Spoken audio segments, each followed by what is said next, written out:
The disappearance of Helena Anderson.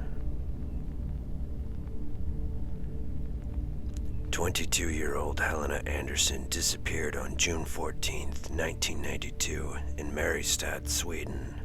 Since then, several different suspects in her disappearance have been arrested and later released without charge. The disappearance has received extensive media attention since 1992. Helena Anderson had been at a friend's housewarming party in Torabado. Later in the evening, she and a few friends decided to continue partying at a nightclub in central Mariestad. At 2 a.m, she headed home by foot. An hour later, several witnesses heard a woman screaming. About 100 meters from her parents' home, Anderson's rings and sandals were later found, along with drops of blood. She has not been heard from since.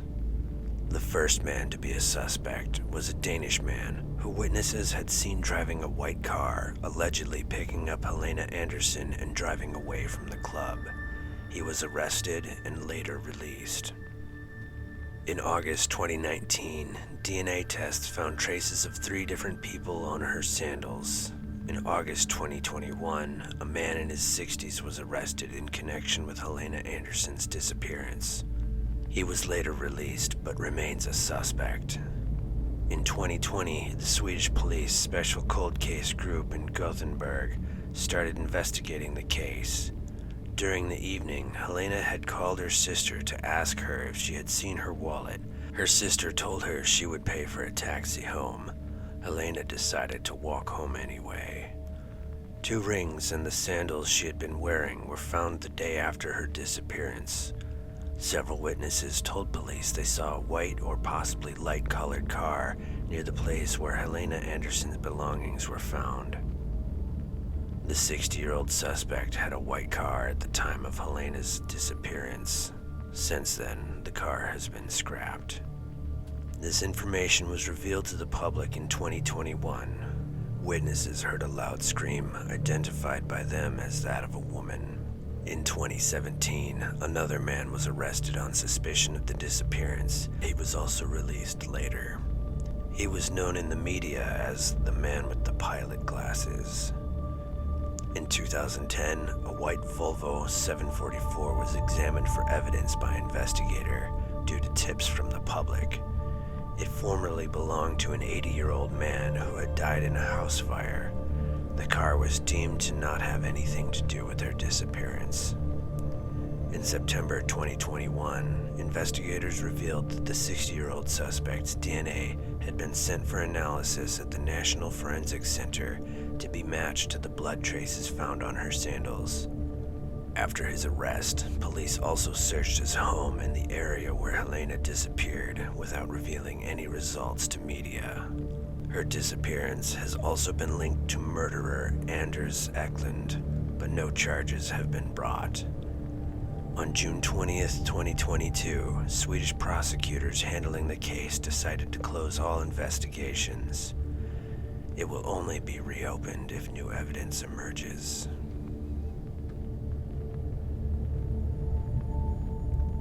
The disappearance of Lee Ochi.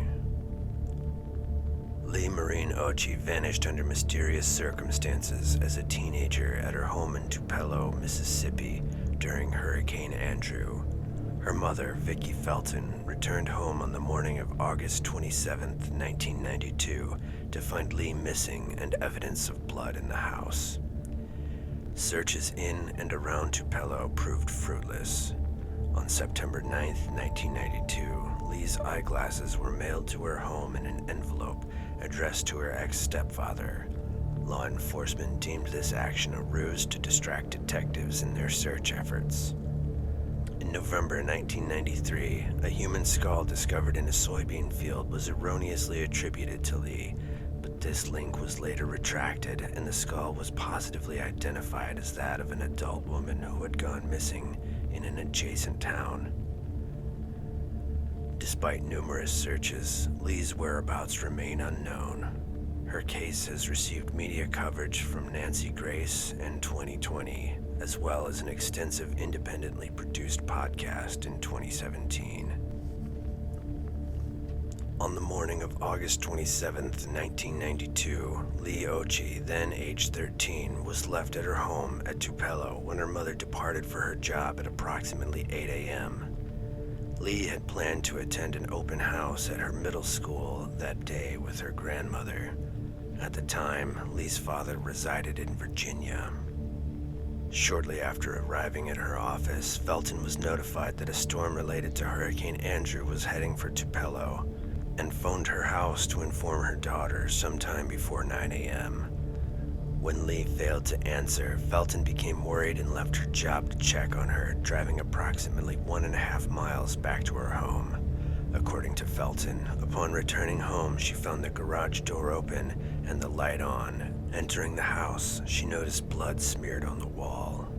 "I started calling for Lee and going through the rooms," Felton said. "Then I went into her bedroom. Her favorite blanket was crumpled up on the floor and I was very scared." After seeing this, Felton called 911 at approximately 9 a.m. Upon further inspection of the house, law enforcement found additional pools of blood in Lee's upstairs bedroom, as well as significant portions smeared in the hallway, bathroom, and on her bedroom door. The blood found in the bathroom indicated to law enforcement that a perpetrator had attempted to clean the scene. Felton claimed that several of her daughter's articles of clothing were missing. Inside a laundry hamper in the house, detectives discovered a bloodied nightgown belonging to Lee.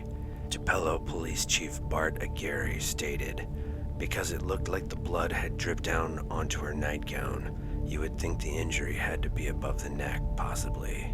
The house showed no signs of forced entry. Immediately following Lee's disappearance, organized searches were conducted around Tupelo, mainly through wooded areas, but they proved fruitless. Lee's father, Donald, felt that his daughter was, quote, "dead the day my ex-wife called me and told me she was missing. My theory is that some bastard beat that child to death in that house." He also stated that while searching for his daughter in Tupelo in September 1992, he was told by several locals to look at her mother. However, he commented, "I already was doing that. I don't know if her mother was involved." Additionally, rumors circulated alleging that Lee's stepfather, Barney Yarborough, whom her mother had recently separated from, was abusive toward Lee. Yarborough was ruled out by law enforcement, however, after providing substantiated alibi and passing a polygraph examination. On September 4th, 1992, 8 days after Lee went missing, a worker at McDonald's in Boonville told law enforcement that they had seen a girl resembling Lee in a car in the restaurant drive-thru. However, the child in question was determined to have been someone else. 5 days later, on September 9th, a package containing Lee's glasses was mailed to the residence, addressed to Yarborough. The package was postmarked from Boonville. After this development, the FBI became involved in the search for Lee and performed DNA testing on the stamps adhered to the envelope in which the glasses were mailed. However, it was determined they had been adhered with water rather than saliva. Aguirre stated that he felt the glasses were mailed as a distraction. There was no ransom letter or anything like that came with those glasses. It was just those glasses. You would think if it was an actual kidnapping, you would have expected a little more to come along with that. As of 2024, no trace of Lee has been found. The disappearance of Jaroslav Zytara. Jaroslav Zytara was a Polish journalist who disappeared on September 1st, 1992, and was most likely kidnapped and murdered. Jaroslav was a graduate of the Political Science and Journalism Institute of Adam Mickiewicz University in Poznan. He was a journalist of Gazeta Poznańska, where he dealt with investigative journalism examining economic scandals. On September 1st, 1992, he disappeared without a trace on his way to work. At the municipal cemetery in Bydgoszcz, there is a symbolic tombstone for the journalist. In 1999, he was declared dead. According to the findings of the prosecutor from 1998, Zaitara was kidnapped and murdered. The investigation into the Zaitara case had been terminated in 1999 because his body was not found. The investigation led by the police, as well as the prosecutor, had been criticized repeatedly. In April 2011, editors-in-chief of the Polish newspapers had made an appeal to the then Prime Minister Donald Tusk to declassify information about Jaroslav Zaitara that was collected by officials in the Office of State Protection, and to then Prosecutor General Andrei Saramet to resume the investigation of the disappearance of Jaroslav Zaitara. In January 2012, the investigation was reopened, this time as a homicide, not a disappearance. On December 31st, 2013, the Prosecutor General, at the request of investigators from the Appellate Prosecutor's Office in Krakow, extended the ongoing investigation into the murder of Jaroslav Zaitara until June 30th, 2014. In 2014, former Senator Alexander Grawanek was arrested on charges of inciting the murder of Jaroslav Zaitara. In 2022, Zaitara was posthumously awarded the Knight's Cross of the Order of Polonia Restituta. The disappearance of Boutros Kawand. Boutros Kawand was a member of the political bureau of the Lebanese Kataeb Party and one of the founders of its military council in 1975. He was kidnapped in front of his house in Horch Tabet on September 15, 1992. Kawand began his political career in the Kataeb Party in 1956. He held several key positions within the party, in which he was one of the co-founders. In 1976, he became the confidant of the elected Lebanese president, Bashir Gemayel. In 1982, Kawand was elected to the presidency of the Military Council and the Political Bureau of the Kataeb Party, the largest Christian party in the Middle East. He held the latter position until his kidnapping on September 15, 1992. He was known to have strong and well-respected relations with all Lebanese leaders, especially with President Amin Gemayel, as well as the president of the Lebanese forces. On September 15, 1992, at 9:10 a.m., Kawand was heading to the Kataeb Party headquarters in Beirut when his vehicle was intercepted by 2 cars and 1 red van 1 kilometer away from his home.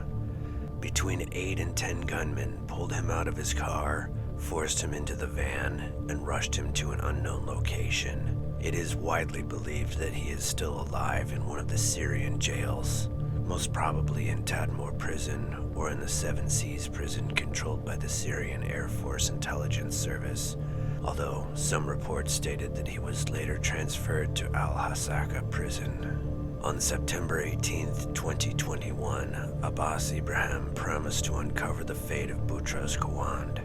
As of 2024, Kawand is still missing. The disappearance of Taif Ajba.